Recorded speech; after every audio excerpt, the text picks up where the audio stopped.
al grupo delictivo de La Choquiza. Esta mañana en el Aeropuerto Internacional de la Ciudad de México detuvieron a David alias El David. Noticia de última hora. Cayó El David, jefe de La Choquiza en el Estado de México, hermano del Choco y cuñado de Sandra Cuevas, el hombre que asumió el control después de que su hermano fuera detenido y que creyó que podía desvanecerse del país antes de que Harfuch cerrara el expediente. Lo interceptaron en el AICM con el boleto en la pantalla. Ya no salió. Eso ocurrió esta mañana. Pero hay algo que los noticieros no te van a contar. Este hombre no era un delincuente de esquina ni un operador menor. Era el cerebro de un sistema que extorsionaba comerciantes, secuestraba a vendedores ambulantes y dominaba 8 municipios completos del Estado de México, encubierto detrás de una asociación civil que repartía despensas y posaba para fotografías. La Choquiza no era una banda. Era una maquinaria con estructura, jerarquía y fachada institucional. Y lo que escondía detrás de esa fachada es peor de lo que cualquier titular te ha dicho. Lo vamos a desglosar aquí porque es verdaderamente terrible. ¿Cómo edificó David Mendoza Díaz ese imperio criminal con apariencia de organización social sin que nadie lo nombrara públicamente? ¿Hasta dónde llegaba realmente la relación entre La Choquiza y Sandra Cuevas, cuñada del David, por su vínculo con el Choco? Esa pregunta tiene nombre en los archivos de Harfuch.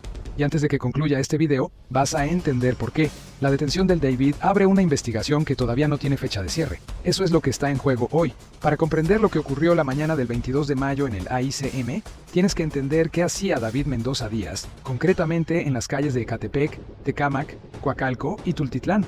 No los videos de despensas que subían para fabricar imagen. Lo que David hacía de verdad cuando las cámaras no estaban. Porque esta organización que heredó y expandió no solo tenía raíces criminales profundas, tenía raíces políticas. Y eso es exactamente lo que convierte este golpe de Harfuch en algo mucho más grande de lo que los titulares están diciendo. Ecatepec es el municipio más poblado del país. Más de 1.700.000 personas, en una densidad que permite que una organización criminal se desplace entre la gente como si fuera parte del tejido social de siempre. Eso era lo que David administraba. Figuras públicas como Sandra Cuevas fueron fotografiadas junto a los líderes de esta estructura. Y cuando Harfuch vio esas conexiones en el expediente, entendió que no era solo crimen organizado, era crimen con protección política activa. Eso fue lo que aceleró todo. Lo que David ordenaba concretamente era esto. Sus hombres se acercaban a un vendedor ambulante, le explicaban quiénes eran y si se negaba a pagar lo subían a un vehículo y lo amenazaban de muerte durante 1 hora hasta que cedía. Eso no es extorsión abstracta. Es un hombre con familia esperándolo en casa que sube a ese vehículo sin saber si regresa. Eso pasaba en Ecatepec y Tultitlán, mientras David firmaba documentos de su mando Amigos AC y posaba en fotos de asistencia social. Lo que nadie ha dicho todavía es lo que importa más. David no solo extorsionaba. Administraba una red de despojo, narcomenudeo y secuestro con alianzas formales con 5 organizaciones criminales. La USON, Los Mayas, Troyanos Jr., Hermandad Juárez y el Sindicato 25 de Marzo. Cuando Harfuch cruzó eso con los vínculos políticos del expediente, entendió que no era una banda local, era un sistema. Ese fue el momento en que la prioridad subió. El error que selló su destino lo cometió 2 meses después de asumir el liderazgo. David mantuvo activo el mismo número de teléfono que usaba antes de la caída de su hermano. Desde su perspectiva tenía sentido, era el número que sus operadores conocían. Lo que no calculó es que ese número ya estaba en los sistemas de intercepción de la SSPC. Desde semanas antes de la detención del Choco, cada llamada fue registrada, cada contacto fue identificado, cada movimiento fue documentado sin que él lo supiera. Lo que eso significaba en la práctica es esto. Durante meses, David creyó que estaba operando con normalidad, mientras Harfuch construía en silencio el expediente más completo que la Choquiza jamás había generado contra sí misma. Cada llamada que David hacía para coordinar extorsiones, cada mensaje para mover dinero, cada contacto con el político y el licenciado, todo llegaba al centro de análisis de la SSPC en tiempo real. David estaba construyendo su propia condena sin saberlo. Ese fue su único error, y fue suficiente. A las 6:14 de la mañana del 22 de mayo, los primeros elementos de la CEMAR tomaron posición en ropa civil dentro de la Terminal 1 del AICM. Sin uniformes, sin armamento visible, distribuidos en 3 puntos del área de check-in. Simultáneamente, 2 unidades de la Fiscalía del Edomex cerraban los accesos vehiculares del costado norte. Harfuch había firmado la orden la noche anterior con una sola instrucción: captura limpia, sin exposición, antes de que cruce cualquier punto de abordaje. David Mendoza Díaz todavía no había llegado. El cerco ya estaba listo. A las 6:51, David entró por el acceso principal de la Terminal 1 con una maleta de mano y ropa casual. Caminaba despacio, revisaba el teléfono, actuaba exactamente como cualquier pasajero en tránsito normal. Lo que no podía ver era que 4 elementos ya lo habían identificado por reconocimiento facial desde el momento en que cruzó la puerta automática. Cada paso que daba lo acercaba al punto de contacto sin que tuviera la menor señal de que el cerco existía. Detente un segundo aquí, porque lo que sigue es peor de lo que imaginas. David se formó en la fila del mostrador de check-in, con su boleto en la pantalla del teléfono. En ese momento, un elemento de la Fiscalía de la CDMX, que estaba a 1,5 metros, recibió confirmación por radio. Objetivo confirmado, posición fija, sin salidas disponibles. Lo que pasó en los siguientes 40 segundos no fue un enfrentamiento, fue la ejecución milimétrica de un cerco que llevaba meses construyéndose en silencio. El primer elemento hizo contacto a las 6:52 con 3 palabras. Policía Federal, no se mueva. David giró la cabeza y lo que vio no era un solo agente. Eran 4 personas cerrando el espacio desde ángulos distintos simultáneamente. Su reacción no fue la esperada, soltó el teléfono, dio un paso lateral buscando un espacio que ya no existía, y en ese movimiento reveló algo que los elementos registraron de inmediato. Llevaba una segunda bolsa debajo del brazo izquierdo que no había sido visible en las cámaras de entrada. Esa bolsa cambió todo en décimas de segundo. El elemento más cercano la inmovilizó antes de que David completara el segundo paso. Lo que contenía no era lo que nadie esperaba encontrar en la fila del check-in a las 6:52 de la mañana. No era ropa ni documentación de viaje. Era un teléfono encriptado con una aplicación activa de comunicación en tiempo real y una lista de contactos que los analistas comenzaron a procesar esa misma hora desde el centro de mando. Ese objeto habló más que David en todo el operativo. Desde el centro de mando, Harfuch recibió confirmación de captura a las 6:53. Una sola línea por radio. Objetivo asegurado, sin resistencia mayor, segundo dispositivo en custodia. Lo que Harfuch respondió fue esto: procedan con extracción inmediata y que nadie toque ese segundo dispositivo sin guantes y sin cámara encendida. Esa instrucción no era protocolo estándar. Era la señal de que Harfuch ya sabía que lo que había en ese teléfono era más importante que el hombre que lo cargaba. El teléfono encriptado contenía una aplicación activa de comunicación en tiempo real con 8 contactos identificados con nombres en clave. Los analistas del centro de mando comenzaron el procesamiento a las 6:58. Lo primero que encontraron no fue una lista de criminales. Fue un mensaje enviado esa misma madrugada a las 4:31 desde un contacto identificado como el político que decía una sola cosa: ya salgo, nos vemos del otro lado. 8 palabras que abrieron una línea de investigación que ningún comunicado oficial ha mencionado todavía. Ese número del político había aparecido antes en una carpeta de investigación de la SSPC, vinculada a desvío de recursos municipales en el oriente del Estado de México. 2 investigaciones separadas, 2 fiscalías distintas, 2 mundos que en teoría no se tocaban, pero ese número los conectaba. Y cuando Harfuch recibió ese cruce de datos en su pantalla a las 7:18, ordenó algo que nadie esperaba: congelar toda comunicación externa sobre el operativo hasta nuevo aviso. Quería que el político siguiera creyendo que David había abordado ese vuelo. A las 7:34 el teléfono encriptado recibió un mensaje entrante desde el contacto del político. El mensaje decía: confirma que ya abordaste. 4 palabras que lo cambiaban todo. Ese contacto no sabía que David estaba esposado. Estaba esperando confirmación de que el escape había funcionado. Harfuch leyó ese mensaje y su respuesta fue inmediata: no contesten. Rastreen la señal de origen en tiempo real ahora mismo. Lo que encontraron en los siguientes minutos detuvo la sala en seco. La señal del político se originaba desde un dispositivo ubicado a menos de 4 kilómetros del AICM. No estaba en otro estado, estaba cerca, lo suficientemente cerca como para que Harfuch entendiera que esa persona había estado monitoreando el vuelo de David en tiempo real esa mañana. No era un cómplice pasivo, era alguien operativamente activo en el escape. Y esa información cambió el peso de todo lo que ya estaba en el expediente. Afuera todo parecía normal, adentro ya era demasiado tarde para todos ellos. Harfuch tomó el teléfono directo y habló con el coordinador de campo en 3 oraciones exactas. Primera: mantengan a David incomunicado sin acceso a ningún dispositivo. Segunda: mapa completo de la red del teléfono encriptado en 90 minutos. Tercera: localización del político en tiempo real hasta que yo diga lo contrario. Después colgó. En el centro de mando nadie habló durante 15 segundos. Todos entendieron lo mismo. Esto era más grande de lo que el operativo original contemplaba. Los 90 minutos que Harfuch pidió se convirtieron en 53. A las 9:11, el analista principal tenía el mapa completo de la red desplegado en pantalla. 8 contactos activos, 3 con registros federales previos, 2 fantasmas sin identidad en ningún sistema, y el político con señal activa, moviéndose por el oriente de la Ciudad de México, como si David hubiera abordado ese vuelo sin problema. Esa confianza era su error más grave.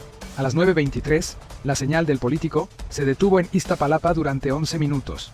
Los analistas cruzaron esa ubicación contra registros catastrales y bases de datos de la Fiscalía en tiempo real. Lo que encontraron generó una segunda orden que Harfuch firmó a las 9:31. No era orden de cateo, era vigilancia reforzada con intercepción ampliada. Harfuch no quería una captura apresurada, quería el expediente completo primero. Esa decisión tuvo un costo que nadie calculaba todavía. Harfuch cerró el operativo principal a las 10:08 con una línea escrita al coordinador de campo. David Mendoza Díaz queda a disposición judicial. El operativo de captura está concluido. Lo que sigue es inteligencia. 3 oraciones que sellaban una fase y abrían otra simultáneamente. Todo lo que vino después ya no era un operativo, era una investigación en expansión que apuntaba hacia algo considerablemente más grande que la choquiza. David fue trasladado al penal de Ecatepec a las 10:43 en vehículo sin identificación. Durante el trayecto no habló. Miraba por la ventana en silencio, procesando cómo había ocurrido lo que ocurrió. En un momento, pidió a uno de los elementos que le permitiera hacer una llamada desde su teléfono personal. La solicitud fue denegada de inmediato. Ese intento dijo más sobre el estado de la red que cualquier declaración formal. Lo que David quería era avisarle a alguien dentro de la estructura que todavía estaba libre, no a un abogado, a alguien que necesitaba saber que el operativo había ocurrido. Una señal que nunca llegó. Y en algún punto de esa red alguien seguía esperándola sin saber que el teléfono encriptado ya estaba en manos de los analistas de Harfuch. A partir de este punto, la historia deja de ser sobre cómo cayó y se convierte en algo más difícil de escuchar. Lo primero que los peritos procesaron no fue la lista de contactos, fue el historial de ubicaciones. 47 puntos georreferenciados en 90 días. Casas de seguridad, puntos de cobro, domicilios de operadores en 6 municipios, cada punto con fecha, hora y duración. David había cargado ese mapa encima sin saberlo durante 3 meses. Era la radiografía completa de la choquiza, desplegada en una sola pantalla. El segundo hallazgo llegó 16 minutos después. En una carpeta protegida, los analistas encontraron fotos de 43 propiedades en Ecatepec y Nezahualcóyotl. No eran casas de seguridad, eran domicilios de familias a quienes la choquiza había despojado de su patrimonio mediante amenazas y documentos falsificados. 43 familias, 43 historias que ningún noticiero había contado. Ese fue su segundo problema. Detente aquí, porque lo que sigue es peor. 7 de esas propiedades estaban registradas formalmente a nombre de Sumando Amigos AC. El despojo no era solo crimen de calle, era un esquema jurídico diseñado para transferir propiedades robadas hacia una persona moral con apariencia legítima. Detrás de David había un operador jurídico sin nombre público todavía. Harfuch leyó esa parte del expediente y escribió una sola palabra al margen: confirmar. Entre los contactos frecuentes del teléfono encriptado había un número marcado 17 veces en 3 meses. No era el político. Era una empresa de eventos sociales con domicilio en la alcaldía Cuauhtémoc, vinculada al Carihuante, el mismo operador que había organizado rodadas donde Sandra Cuevas participó públicamente. La conexión estaba documentada desde septiembre en el expediente de Harfuch. Lo que era nuevo es que ese número apareciera 17 veces en el teléfono de David. Eso confirmaba algo que el expediente sospechaba, pero no podía probar hasta ese momento. Lo más valioso no brillaba. Pegado con cinta en la funda del teléfono, había un papel doblado en 4 con 7 números de cuenta bancaria, 3 nombres en clave y una cantidad total: 4.800.000 pesos. No era una nota casual. Era el registro manual del dinero distribuido en cuentas de terceros en el momento de la captura. 4.800.000 pesos de familias extorsionadas convertidos en registros bancarios. Eso fue lo que encontraron. Los 7 números de cuenta del papel doblado tardaron 40 minutos en ser rastreados por la unidad de inteligencia financiera. 3 estaban registradas a nombre de ciudadanos comunes sin antecedentes. Prestanombres. Gente que había prestado su identidad a cambio de dinero o miedo y que ahora tenía millones de origen criminal pasando por sus cuentas. Eso abrió una línea de investigación paralela que esa misma tarde tenía 3 citatorios preparados. Ese detalle pequeño cuenta una historia grande. Omar García Harfuch emitió su declaración oficial a las 2:17 de la tarde del 22 de mayo. Sin adjetivos, sin triunfalismo, con la precisión de quien sabe exactamente qué mensaje está enviando y a quién se lo está enviando. La declaración fue esta: detuvimos a David Mendoza Díaz, principal generador de violencia de la choquiza, cuando intentaba abandonar el país. La operación es resultado de meses de inteligencia coordinada. Los hallazgos amplían la investigación hacia objetivos adicionales. El trabajo continúa. 4 oraciones. Analicemos cada una porque ninguna fue casual. Primera oración. Intentaba abandonar el país. No dijo, capturamos al líder. Dijo, intentaba. Esa palabra documenta la intención de fuga en el expediente oficial y cierra cualquier argumento de detención arbitraria. Segunda oración. Meses de inteligencia coordinada. No dijo semanas, dijo meses. Mensaje directo a todos los que estaban en esa red. El cerco existía mucho antes de que cualquiera lo sospechara.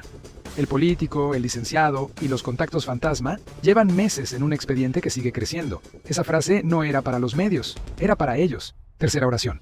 Los hallazgos amplían la investigación hacia objetivos adicionales. No dijo seguimos investigando, dijo objetivos adicionales en plural. Eso significa que Harfuch tiene nombres, ubicaciones y expedientes ya construidos. que la captura de David no fue el final de nada, sino el detonador de algo que ya estaba listo para activarse. La pregunta que nadie está respondiendo en voz alta es ¿cuándo y quién es el siguiente? Lo que Harfuch tiene ahora es esto: a David bajo custodia judicial, el teléfono encriptado con 47 ubicaciones y 8 contactos activos, registros de 200 familias extorsionadas, el pasaporte falso, los $18,000 y 3 carpetas de investigación que antes vivían separadas ahora, conectadas en un solo punto. Eso es lo visible. Lo que le falta es más incómodo. Lo que le falta a Harfuch es el nombre público del político, la identidad del operador jurídico detrás del esquema de despojo y el origen del pasaporte falsificado. 3 hilos sueltos. 3 investigaciones abiertas sin fecha de cierre. Y los 3 apuntan hacia el mismo problema desde ángulos distintos. Ese problema tiene un nombre que aparece en las 3 carpetas simultáneamente. Un nombre que ningún medio ha publicado todavía. Regresa a la imagen del inicio. Un hombre en la fila del check-in revisando el teléfono, creyendo que era invisible. Lo que no podía ver es que 4 elementos ya lo habían identificado, que su teléfono llevaba meses interceptado y que Harfuch había firmado la orden la noche anterior. Ahora que sabes todo lo que sabes, ese hombre en esa fila ya no se ve igual. Eso es lo que cambia cuando la inteligencia hace su trabajo en silencio.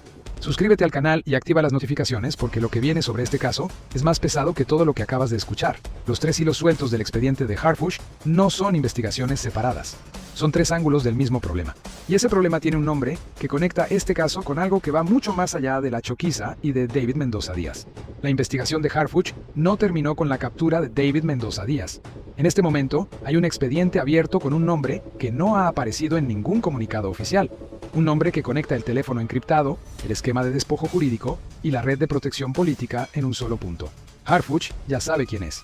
Lo que está construyendo ahora es el cerco, y cuando ese cerco esté listo, va a ocurrir exactamente lo mismo que ocurrió en la Terminal 1 del AICM esta mañana. La carpeta de Harfuch todavía no tiene fecha de cierre. David Mendoza Díaz está en el penal de Ecatepec esta noche, sin poder hacer esa llamada que intentó hacer en el vehículo. El político sigue sin saber exactamente cuánto sabe Harfuch, y en algún punto de esa red alguien está tomando decisiones creyendo que todavía tiene tiempo. No lo tiene. El siguiente capítulo de esta historia ya tiene nombre, y lo vas a escuchar aquí primero.